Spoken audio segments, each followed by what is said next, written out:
Et voici venue l'heure du rouge. Le rouge, cette couleur par excellence, qui est peut-être la plus visible de tout le spectre des couleurs. Alors le rouge, qu'est-ce qu'il évoque? Il évoque la chaleur, le feu, la température élevée, l'action aussi.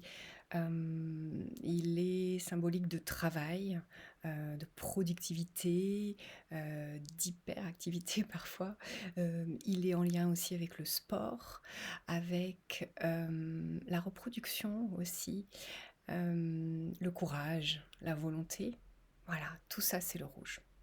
Alors, quelqu'un qui ne va pas aimer le rouge, c'est pas qu'il aime pas la couleur rouge, c'est qu'il n'aime pas les excès associés à la couleur. C'est toujours la même chose.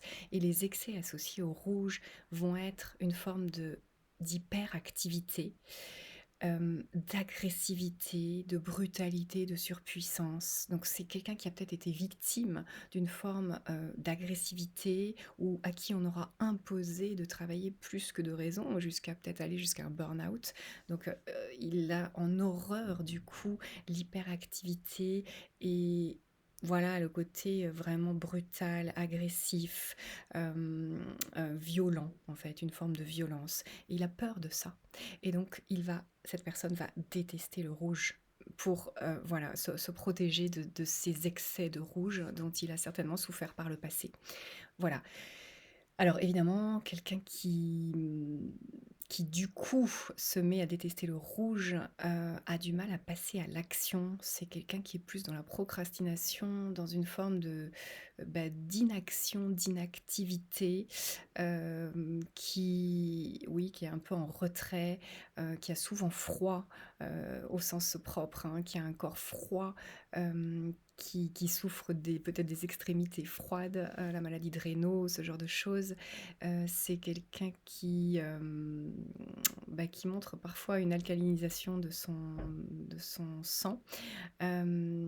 C'est ouais, c'est quelqu'un qui vraiment est dans le retrait et dans la douceur, mais dans une forme aussi de non-vitalité. C'est-à-dire comme si la vie avait un peu quitté la personne. Alors ça peut prendre plusieurs aspects, hein, le froid, l'inaction, le manque de mouvement.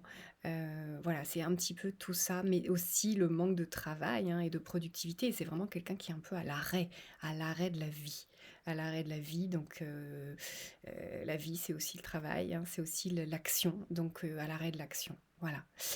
Et à l'inverse, quelqu'un qui, dans son enfance, a ressenti une forme de froideur, de froid, d'inaction, une forme de non-vie. Ça peut prendre plein d'aspects différents en fait. C'est difficile de tirer des généralités s'il y a vraiment 1000 cas de figure. Eh bien, cette forme de non-vie va agir en lui comme un détonateur et lui, il va avoir besoin au contraire de hyper vivre. Et donc, ça va être quelqu'un, donc je vais comme toujours dans les extrêmes pour bien dresser le tableau, ça va être quelqu'un qui va être dans l'hyperactivité, une forme ouais, toujours en mouvement, dans l'action, dans le faire. C'est le faire en fait, hein. C'est donc il va adorer la vie sous toutes ses formes. C'est quelqu'un qui aime le sport, qui aime le travail, qui va même aimer les sports extrêmes, qui va adorer les défis, les challenges, se mettre en situation un petit peu de risque pour se sentir encore plus vivant. En fait, c'est le besoin de se sentir vivant à l'extrême, donc je vais dans l'extrême, dans le 8 sur 8 en rouge, et ce besoin de se sentir vivant à l'extrême peut faire même courir des risques, parce que c'est quelqu'un qui va être accro à l'adrénaline, en fait. Vraiment, c'est ça, le rouge à l'extrême. Donc c'est aussi un bourreau du travail, hein, quelqu'un qui va pouvoir vivre un burn-out parce qu'il va aller dans l'excès, comme je viens de le dire. Et voilà, c'est quelqu'un qui est fan de la vie, qui est souvent en admiration devant les médecins, devant les professions médicales, parce que c'est symbolique, voilà, des garantes de la vie. Et c'est voilà, quelqu'un qui va souvent, qui peut aussi avoir beaucoup d'enfants, qui a besoin de se reproduire au sens vraiment de la reproduction, hein, de laisser une trace de lui, de laisser une trace de sa vie sur terre. Donc par les enfants, par le travail, par le sport, par la chaleur qui émane de lui, en fait, dans toutes les directions possibles, mais c'est surtout faire quelque chose de tangible qui reste, construire. Voilà. Alors, il faut du rouge, hein, c'est important de construire. Voilà, mais comme toujours, les excès peuvent être souffrants pour la personne. Et c'est quelqu'un qui a plutôt le sang acide, à l'inverse de la personne qui était en apathie, qui va avoir le sang plutôt basique, alcalin. Hem, voilà. Donc, ben, au milieu, on a des gens, bon voilà, qui savent, agir quand il le faut, qui savent aussi se mettre en repos et alterner l'action et l'inaction pour retrouver une ressource de repos et de forme. Hem alors maintenant, si je parle du couple, beh, effectivement 2 rouges, ça pète le feu, hein. C'est 2 personnes, hyper actives ensemble. Alors ça peut être génial parce qu'elles se comprennent. Elles se comprennent dans le besoin de bouger, le besoin d'agir. Elles vont tout le temps être à partager du sport, elles vont faire des footings ensemble, tous les soirs de la semaine et puis on enchaînera peut-être par, un jeu qu'on partagera et puis après on sortira, quand même, il faut profiter jusqu'au bout, donc on sortira en tard le soir, on ira dans un bar, dans une boîte et puis on se couchera, assez tard, on se lèvera très tôt parce qu'il y a une grosse journée de travail qui nous attend et on continue comme ça à fond. Il faut qu'on prévoie les vacances parce que là, on va faire ça. Au fait, on aura combien d'enfants? Eh ben, beaucoup. Voilà et donc ces 2 personnes vont se comprendre, mais vont peut-être aussi s'épuiser mutuellement. Il y aura pas forcément de facteur d'équilibrage chez l'autre. C'est-à-dire que l'autre, là, à travers la relation, l'être humain grandit beaucoup, peut grandir. Il y a une possibilité de grandir. Et il y a des êtres qui nous font énormément grandir, qui sont des catalyseurs d'évolution pour nous-mêmes. On le voit avec les couleurs, euh, ou pas du tout. Ou ce sont des alter ego, alors on peut avoir de la compréhension, mais on ne va pas évoluer au contact de cette personne. Là, ça peut être le cas. Deux rouges peuvent se comprendre dans leur désir d'action, mais il n'y aura pas d'évolution en fait, ni de l'un ni de l'autre, puisqu'ils sont exactement pareils. Par contre, ça risque aussi de péter pas mal, parce qu'effectivement, on n'est pas toujours d'accord sur l'action, sur ce qu'on fait, on n'est pas toujours d'accord sur le faire, justement, et donc, paf, ça va être explosif. N'oublions pas que le caractéristique d'un rouge fort, c'est aussi une forme de brutalité, de surpuissance, de violence, d'agressivité. Ça va aussi avec. Donc voilà, quand on n'est pas d'accord, ça explose vite et fort. Donc ce sont des couples assez houleux, qui peuvent être assez passionnels, mais épuisants. Alors effectivement, si aucun des deux ne temporise un peu, c'est difficile d'aller sur une forme de pérennité. Ou alors c'est je t'aime, je te fuis, quoi. C'est sans arrêt, voilà, les gens qui se séparent, qui se retrouvent, voilà, ça peut être ça aussi. Alors, deux personnes qui n'aimeraient pas le rouge. Ok, mais c'est calme, c'est très calme, c'est presque un peu froid, c'est très froid. Ce sont des gens qui sont beaucoup plus dans l'apathie. Alors, deux personnes un peu dans cette somnolence de la vie ensemble, mais ça crée un couple très somnolent aussi. Il n'y en a aucun des deux pour amener de la vie dans ce couple. C'est vraiment la notion de vie, de vitalité. On est beaucoup dans la procrastination. On peut avoir des idées, on peut avoir des projets, mais on n'est pas capable de les mettre dans la réalité tangible, de les réaliser, de les concrétiser. On n'y arrive pas.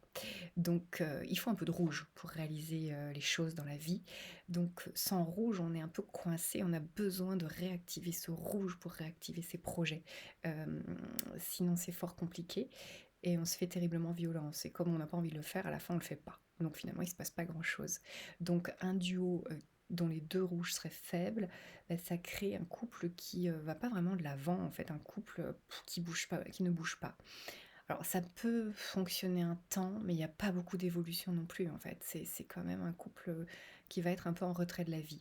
Donc là, il y a besoin pour ces deux personnes, si on a un amour fort entre les deux, on a vraiment besoin d'aller booster les rouges chez les deux personnes pour les aider. On va le booster dans la maison, on peut le faire voilà, en déco d'intérieur, on peut le faire en relooking, parce que, parce que c'est la clé pour rester ensemble. Sinon, ça va pas continuer. Il va y avoir un ennui, une lassitude et le couple va péricliter forcément, voilà. Et maintenant si on a, un mixte, quelqu'un qui est très rouge, l'autre beaucoup moins, c'est pas mal.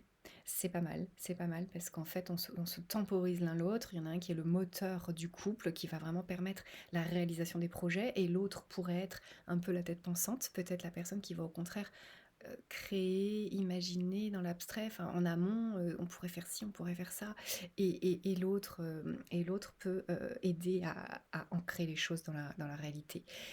Donc ça peut fonctionner, mais comme toujours, là pour le coup, il faut de la communication, il faut un bleu ciel assez fort, il faut, oui, une forme de tolérance, de respect, plutôt dans le vert pomme, effectivement, à nouveau, pour se comprendre, s'entendre et avancer dans la cohésion. Parce que, voilà, s'il n'y a pas ça, il n'y aura pas le respect de la différence de l'autre et le désir d'aller ensemble de l'avant, en fait. Du coup, ça va être du chacun pour soi et ça va créer un éloignement des deux. Ça, on le voit très bien par les couleurs aussi, l'évolution d'un couple, dans quel sens est-ce que ça va aller. Donc, ouais, ça peut être super. Encore une fois, tout dépend de ce qu'on en fait. En fait, on a tous les clés à chaque instant. Si on avance en conscience, si on sait les forces de l'autre et on les regarde avec amour, il est différent de moi, certes, mais c'est super parce qu'en fait, il m'apporte ce que j'ai pas. Par contre, moi, je vais peut-être lui apporter un truc qu'il a pas aussi ou qu'elle n'a pas. Et du coup, on est fascinés l'un l'autre par les forces qu'a l'autre personne et que nous n'avons pas, et qui peuvent allier ensemble, créer quelque chose de magique. Voilà, c'est ça en fait la clé du duo. Donc en fait, c'est se connaître l'un l'autre, nos fonctionnements ensemble, nos zones de tension. Et quand on a mis le doigt dessus et qu'avec le recul, on se dit oui, effectivement, ça a déjà pété pour ces raisons-là.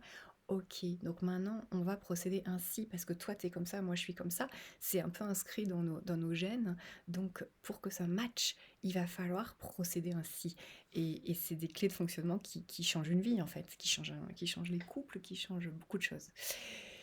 Ok, donc ça c'est pour le duo mixte en quelque sorte. Bon, encore une fois, on peut aller beaucoup, beaucoup, beaucoup plus loin. C'est assez fascinant, hein. On peut voir vraiment votre tendance yin ou yang dans votre être profond. Est-ce que vous êtes profondément quelqu'un plutôt de yin ou plutôt dans le retrait, ou plutôt yang, plutôt dans l'action et la lumière.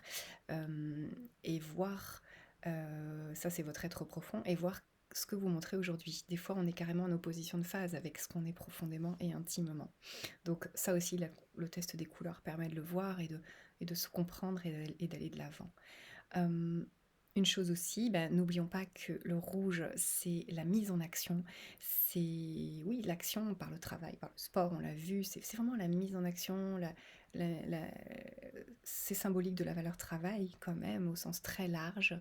Donc qu'est-ce qui va faire que, encore une fois, comme pour toutes les couleurs, on peut regarder avec le test des couleurs, qu'est-ce qui va faire que je vais me sentir bien dans la valeur travail et que je vais y aller à fond parce que je suis bien.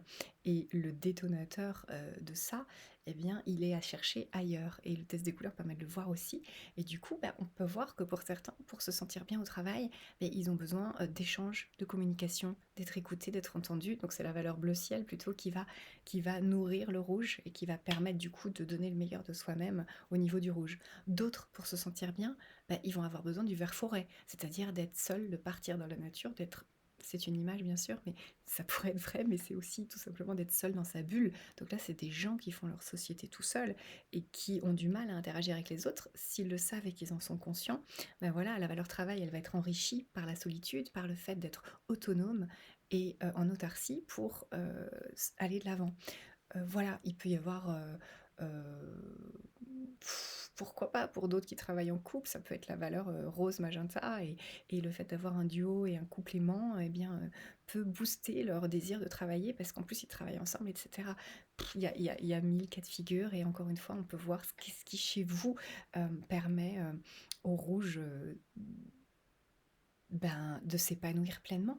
Parce qu'en fait, c'est le but, c'est que chacune de nos couleurs, et l'être humain est riche de 1000 couleurs, chaque être humain est riche de 1000 couleurs, et le but, c'est que chacun, en fait, donne le plein potentiel de ce qu'il est, à la fois en se connaissant et en, en allant nourrir ces couleurs de son mieux, compte tenu de son fonctionnement. Et notre mode d'emploi est unique, c'est ça qui est chouette. Donc voilà, si vous voulez aller plus loin, hop, le site internet, vous pouvez prendre un accompagnement ou juste regarder comment ça fonctionne, les couleurs, et cetera. C'est vraiment passionnant. Donc www.décorationuniverselle.com ou alors m'écrire un mail directement si vous avez envie de vous renseigner d'un accompagnement potentiellement ou juste de se renseigner. C'est universel au féminin @myyahoo.com. À bientôt.